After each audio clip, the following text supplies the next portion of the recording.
नमस्कार दोस्तों। आज हम आपको एक ऐसी कहानी सुनाने जा रहे हैं जो आपकी रूह को कंपा देगी। यह कहानी है एक छोटे से गांव की, जहां एक प्राचीन हवेली की खंडहर दीवारों के पीछे छिपा है डर और रहस्य का ऐसा संसार जिसे जानकर आपकी रातों की नींद उड़ जाएगी। यह कहानी उन आत्माओं की है जो मरने के बाद भी इस दुनिया को छोड़कर नहीं जा सकी। उनकी इच्छाएं, उनके सपने अधूरे रह गए और इसी कारण वह हमेशा के लिए उस जगह से बंध गईं। जिस गांव की हम बात कर रहे हैं उसका नाम है निशानगढ़। गांव के किनारे पर एक हवेली थी जो देखने में एक साधारण टूटी फूटी इमारत लगती थी, लेकिन असल में यह जगह सैकड़ों रहस्यों को अपने भीतर समेटे हुए थी। इसे निशानगढ़ हवेली के नाम से जाना जाता था और यह हवेली उस समय की थी जब गांव के सरपंच हुआ करते थे ठाकुर रघुवीर सिंह। उनके समय में यह हवेली गांव की सबसे बड़ी और भव्य इमारत थी, लेकिन समय के साथ यह उजड़ गई। हवेली के बारे में लोगों के बीच कई कहानियां थीं। कोई कहता था कि ठाकुर के परिवार पर श्राप था, तो कोई कहता था कि इस हवेली में कुछ ऐसा छिपा है जिसे लोग जानना नहीं चाहते। लेकिन जिस दिन से ठाकुर का परिवार इस हवेली को छोड़कर गया, तब से वहां कोई नहीं रहता था। धीरे धीरे यह हवेली खंडहर में बदल गई। गांव के लोग इस हवेली से दूर ही रहते थे और रात होते ही इस जगह का नाम भी लेना मना था। कहते हैं कि इस हवेली के आसपास रात के समय अजीब अजीब आवाजें आती थीं और कई लोगों ने वहां अदृश्य परछाइयों को चलते हुए देखा था। लेकिन असली डरावनी घटना तब शुरू हुई जब 3 दोस्त राजीव, सुनील और मनोज निशानगढ़ गांव में घूमने आए। उन्हें इस हवेली की कहानी सुनकर जिज्ञासा हुई और उन्होंने तय किया कि वह इस हवेली में रात बिताएंगे। गांव वालों ने उन्हें बहुत मना किया, लेकिन वह नहीं माने। वह लोग मस्ती के मूड में थे और उन्हें लगा कि यह सब सिर्फ गांव वालों की बनाई हुई कहानियां हैं। रात का समय हो गया और तीनों दोस्तों ने निशानगढ़ हवेली में कदम रखा। हवेली की दीवारों पर जाले थे, हर तरफ सन्नाटा था। हवेली के अंदर जाते ही उन्हें ठंडी हवा का एक झोंका महसूस हुआ, जैसे किसी ने उनकी मौजूदगी को नोटिस कर लिया हो। पहले तो तीनों ने इसे नजरअंदाज किया और अंदर जाकर अपनी जगह बनाई, लेकिन जैसे ही रात बढ़ती गई, हवेली का माहौल और भी खौफनाक होने लगा। धीरे धीरे उन्हें अजीब अजीब आवाजें सुनाई देने लगीं, जैसे कोई सरसराते हुए उनके पास से गुजरा हो। सुनील ने हंसी में इसे हवा का असर बताया, लेकिन राजीव को लगा कि कुछ अजीब हो रहा है। वह उठकर दरवाजे की तरफ गया और बाहर देखने लगा।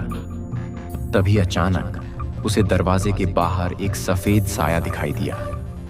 उसका दिल जोर जोर से धड़कने लगा और उसने घबराहट में अपनी आंखें बंद कर लीं। जब उसने दोबारा देखा तो वहां कुछ नहीं था। राजीव ने इसे अपनी कल्पना समझकर वापस अंदर आकर बैठ गया, लेकिन अब सबकी घबराहट बढ़ने लगी थी। तभी अचानक हवेली का दरवाजा जोर से बंद हो गया। तीनों दोस्त बुरी तरह डर गए क्योंकि दरवाजा खुद ब खुद बंद हो गया था। वे समझ नहीं पा रहे थे कि यह क्या हो रहा है। जैसे जैसे समय बीतता गया, हवेली में अजीब घटनाएं होने लगीं। कभी उन्हें कोई साया नजर आता तो कभी कोई अदृश्य आवाज उन्हें पुकारती।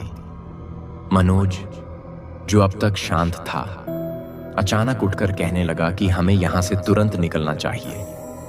उसने कहा कि उसे ऐसा महसूस हो रहा है कि कोई हमारे साथ है। सुनील ने उसकी बात पर हंसी उड़ाई, लेकिन जैसे ही उसने दरवाजे की तरफ देखा, उसकी आंखें डर से चौड़ी हो गईं। दरवाजे के पास वही सफेद साया खड़ा था जिसे देखकर अब किसी के पास कोई तर्क नहीं बचा था।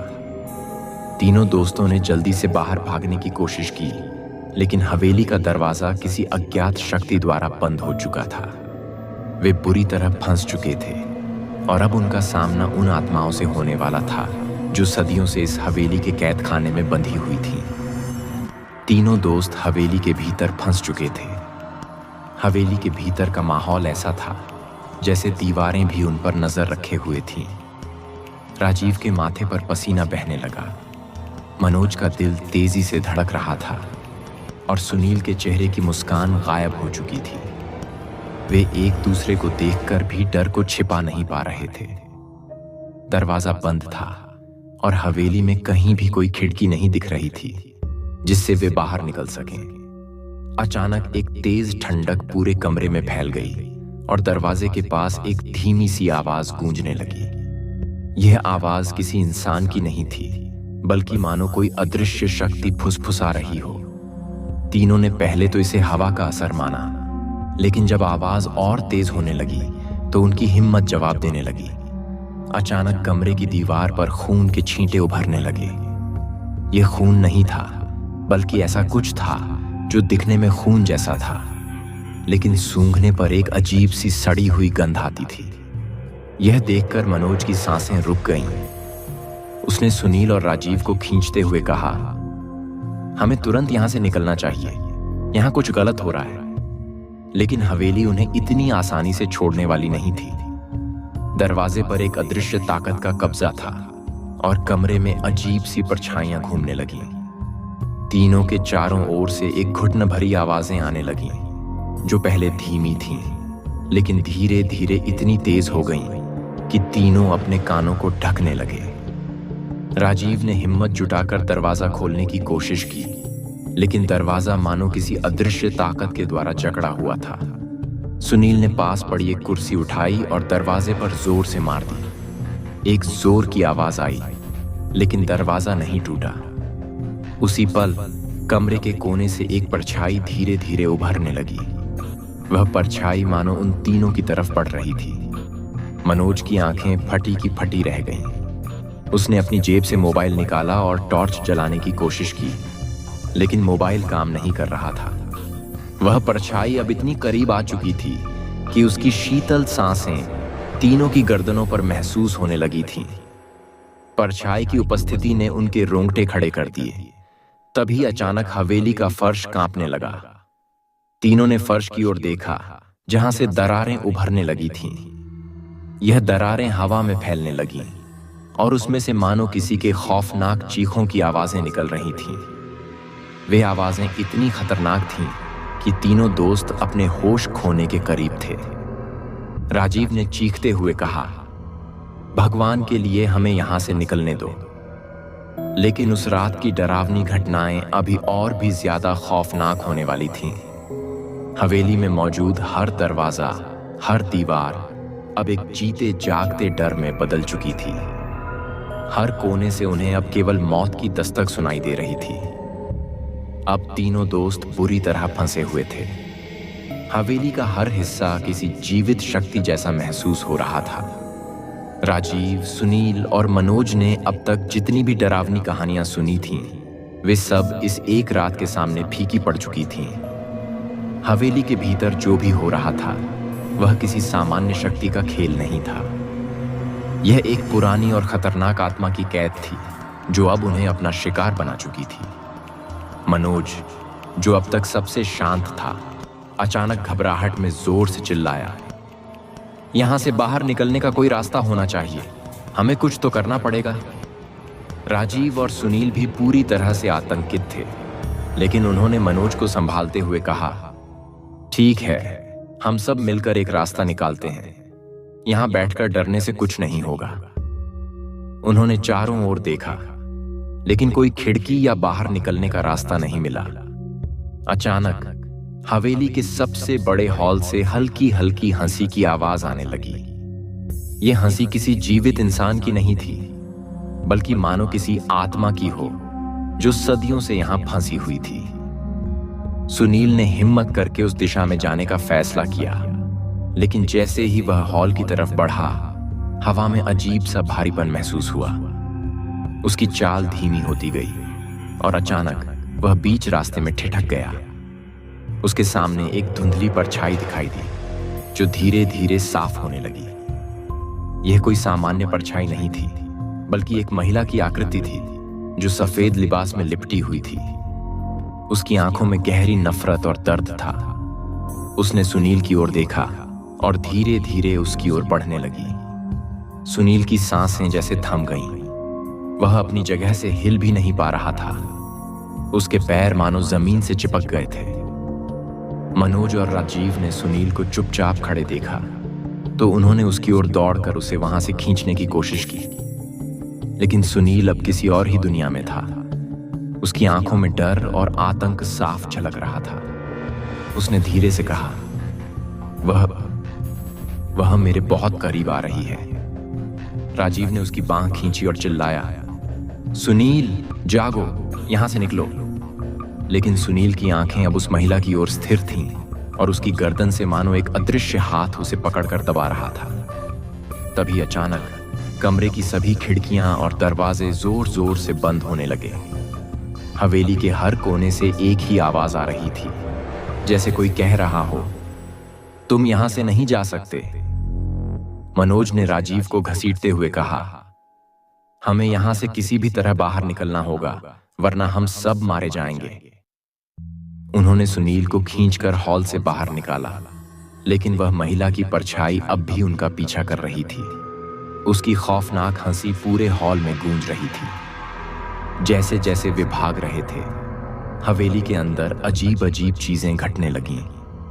दीवारों पर खून के निशान उभरने लगे, फर्श पर दरारें आ गईं और हवा में जलने की गंध फैल गई। अचानक हवेली के सबसे ऊंचे कमरे से एक औरत की जोर जोर से रोने की आवाज आने लगी। यह वही महिला थी जिसकी आत्मा यहां सदियों से फंसी हुई थी। अब तीनों दोस्त समझ चुके थे कि यहां कुछ बहुत भयानक है और वे इसके चंगुल में फंस चुके हैं। उन्होंने आखिरी बार दरवाजे की ओर भागने की कोशिश की, लेकिन दरवाजा अब भी बंद था। हवेली की यह आत्माएं उन्हें जाने नहीं देना चाहती थीं। तभी राजीव ने पास पड़ी एक लोहे की छड़ी उठाई और दरवाजे पर जोर से मारा। दरवाजे में दरार आई, लेकिन वह अब भी पूरी तरह नहीं टूटा था।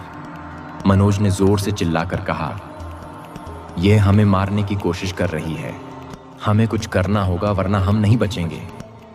अब तीनों ने मिलकर दरवाजे को तोड़ने की कोशिश की और आखिरकार वह खुल गया। लेकिन जैसे ही वे बाहर भागे, पीछे से वही खौफनाक हंसी और ज्यादा तेज हो गई।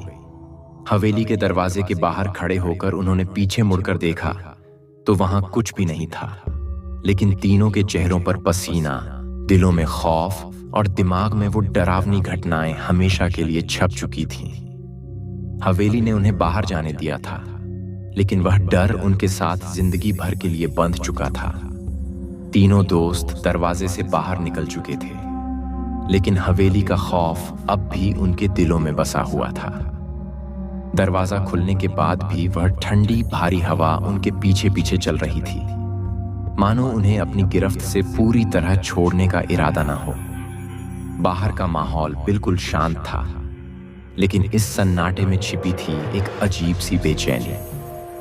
तीनों ने एक दूसरे की तरफ देखा। उनकी आंखों में डर, थकान और अजीब सी घबराहट साफ दिखाई दे रही थी। वे गांव की ओर लौटने लगे। हर कदम के साथ ऐसा महसूस हो रहा था कि हवेली के भीतर जो कुछ भी था वह अब भी उन्हें देख रहा है, अब भी उन पर नजर रख रहा है। पीछे मुड़कर देखने की हिम्मत किसी में नहीं थी, लेकिन मनोज को यह एहसास बार बार हो रहा था कि जैसे कोई उनका पीछा कर रहा हो। उसका दिल बुरी तरह धड़क रहा था, लेकिन उसने किसी तरह खुद को शांत रखा। गांव में पहुंचते ही उन्होंने सीधा गांव के मुखिया के घर का रुख किया। वे चाहते थे कि किसी तरह इस डरावने अनुभव को गांव वालों के साथ बांट सकें। मुखिया के घर पहुंचकर उन्होंने दरवाजा खटखटाया।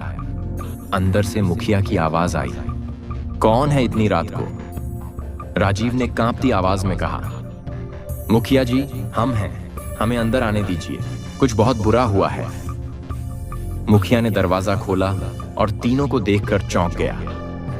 उनके चेहरे का रंग उड़ चुका था और वे पसीने से तर-तर थे। मुखिया ने फौरन उन्हें अंदर बुलाया और पूछा, क्या हुआ? तुम लोग इस वक्त क्यों आए हो? मनोज ने सबसे पहले बोलते हुए कहा, मुखिया जी, हम निशानगढ़ हवेली में गए थे। वहां कुछ बहुत अजीब हुआ। हम वहां फंस गए थे और हमने कुछ देखा जो इंसानी समझ से बाहर है। मुखिया की आंखें चौड़ी हो गईं। उसने तीनों को ध्यान से देखा और गहरी सांस लेकर बोला, मैंने तुम लोगों को पहले ही मना किया था कि उस हवेली में मत जाओ। वह जगह श्रापित है। वहां कई आत्माएं कैद हैं जो कभी चैन नहीं पा सकी। जो लोग वहां जाते हैं वे या तो पागल होकर लौटते हैं या फिर कभी वापस नहीं आते। राजीव ने कांपते हुए कहा, मुखिया जी, हम भी वहां से वापस आ तो गए हैं, लेकिन हम अब भी महसूस कर रहे हैं कि कुछ हमारे साथ है। हम भाग तो आए, लेकिन ऐसा लगता है कि वह हमें छोड़ने वाली नहीं है। मुखिया ने गंभीरता से कहा, तुम लोगों को वहां जाना ही नहीं चाहिए था। जो आत्माएं वहां हैं वे बहुत खतरनाक हैं। उन्होंने सदियों से उस जगह को अपना घर बना लिया है और जो भी उनकी शांति भंग करता है वे उसे नहीं छोड़ती। यह सुनकर तीनों के दिल की धड़कनें और तेज हो गईं। अब उन्हें समझ आ रहा था कि वे किस मुसीबत में फंस चुके थे। मनोज ने घबराहट में कहा, तो अब क्या होगा? हम कैसे बचेंगे? मुखिया ने कुछ सोचा और फिर बोला, तुम लोगों को एक रात और यहां गांव में ही रुकना होगा।